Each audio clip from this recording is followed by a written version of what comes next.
Apakah Houthi yang didukung Iran akan menyeret AS dan sekutunya ke dalam perang?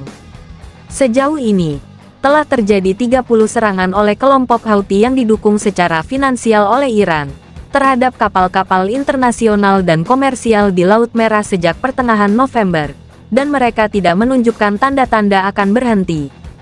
Para pejabat Kementerian Pertahanan AS mengatakan dalam sebuah pernyataan pada tanggal 23 Januari, "Kami siap untuk mengambil tindakan lebih lanjut untuk menetralisir ancaman atau membalas serangan, demi memastikan stabilitas dan keamanan kawasan Laut Merah dan rute perdagangan internasional." Rangkaian serangan Houthi mengganggu pelayaran global dan memperparah kekhawatiran bahwa dampak dari perang Israel-Hamas dapat mengguncangkan Timur Tengah. Kerajaan Arab Saudi turut diam terkait masalah di Laut Merah, dan negosiasi perjanjian damai antara Saudi Houthi masih berlangsung.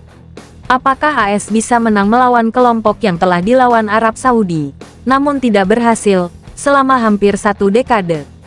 Mengapa Inggris dan AS menyerang Yaman? Sebelum Houthi mulai menyerang, beberapa upaya diplomatik dilakukan terhadap Houthi agar dapat meredakan situasi di Laut Merah, namun ditolak. "Sangat disesalkan bahwa kami sudah sampai pada titik ini," kata perwakilan khusus AS untuk Yaman, Tim Lenderking. Houthi, yang menguasai bagian Yaman yang paling padat penduduk, mengatakan serangan mereka dilakukan demi solidaritas dengan Palestina ketika Israel menyerang Gaza.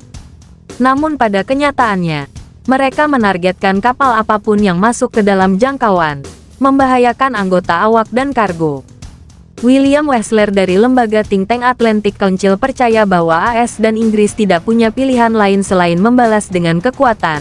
Dalam perdagangan internasional, ada 8 titik krusial maritim, setengahnya berbasis di Timur Tengah, yang juga merupakan bagian paling penting dalam memenuhi pasokan energi dunia.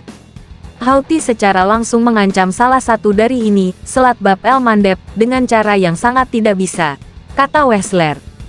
Siapapun yang memahami peran yang dimainkan energi dalam keberlangsungan hidup kita, siapapun yang peduli dengan pertumbuhan ekonomi dimanapun harus melihat pentingnya melindungi titik krusial ini. Ada 2 bagian dari ketahanan. Ada kemauan dan ada kemampuan. Tidak ada yang berpikir bahwa mereka akan melanggar keinginan Houthi. Tetapi ada pemikiran bahwa kami dapat mematahkan kemampuan mereka, kata Will Wessler dari Atlantic Council. Namun, meskipun Houthi berhasil melawan kekuatan yang lebih besar, menghadapi AS dan sekutu internasional adalah pertempuran yang benar-benar berbeda. Gabungan kekuatan, strategi, dan pengalaman AS dan sekutunya jauh lebih besar daripada Arab Saudi. Pertanyaan di kalangan analis sekarang adalah seberapa jauh AS akan melangkah untuk menghentikan Houthi. Itu mungkin saja berkembang menjadi operasi yang lebih besar melawan pengaruh Iran. Dan itu adalah pertanyaan yang benar-benar belum dijawab oleh pemerintah secara terbuka. Saya yakin mereka membicarakannya, kata Laksamana James G. Fogo III, USN Purnawirawan dari Pusat Strategi Maritim. Mantan Komandan Angkatan Laut AS di Eropa dan Afrika tersebut mengingatkan tentang perang kapal tanker dari 1980 hingga 1988 di Teluk Arab. Kala itu, AS menyerang Angkatan Laut Iran, setelah Iran menyerang kapal tanker. Laksamana Fogo kemudian membandingkannya dengan serangan terhadap USS Cole. Kapal itu diledakkan di Yaman pada Oktober tahun 2000 dan menewaskan 17 pelaut AS. Serangan itu dikaitkan dengan Al-Qaeda, tetapi tidak ada serangan militer terhadap kelompok itu. Apa yang terjadi setahun kemudian?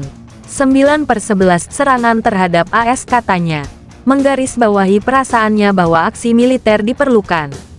Stephen Akuk setuju, kebebasan berlayar adalah kepentingan utama AS, sehingga terlalu berisiko jika kelompok seperti ini dibiarkan memiliki kekuatan atas wilayah itu.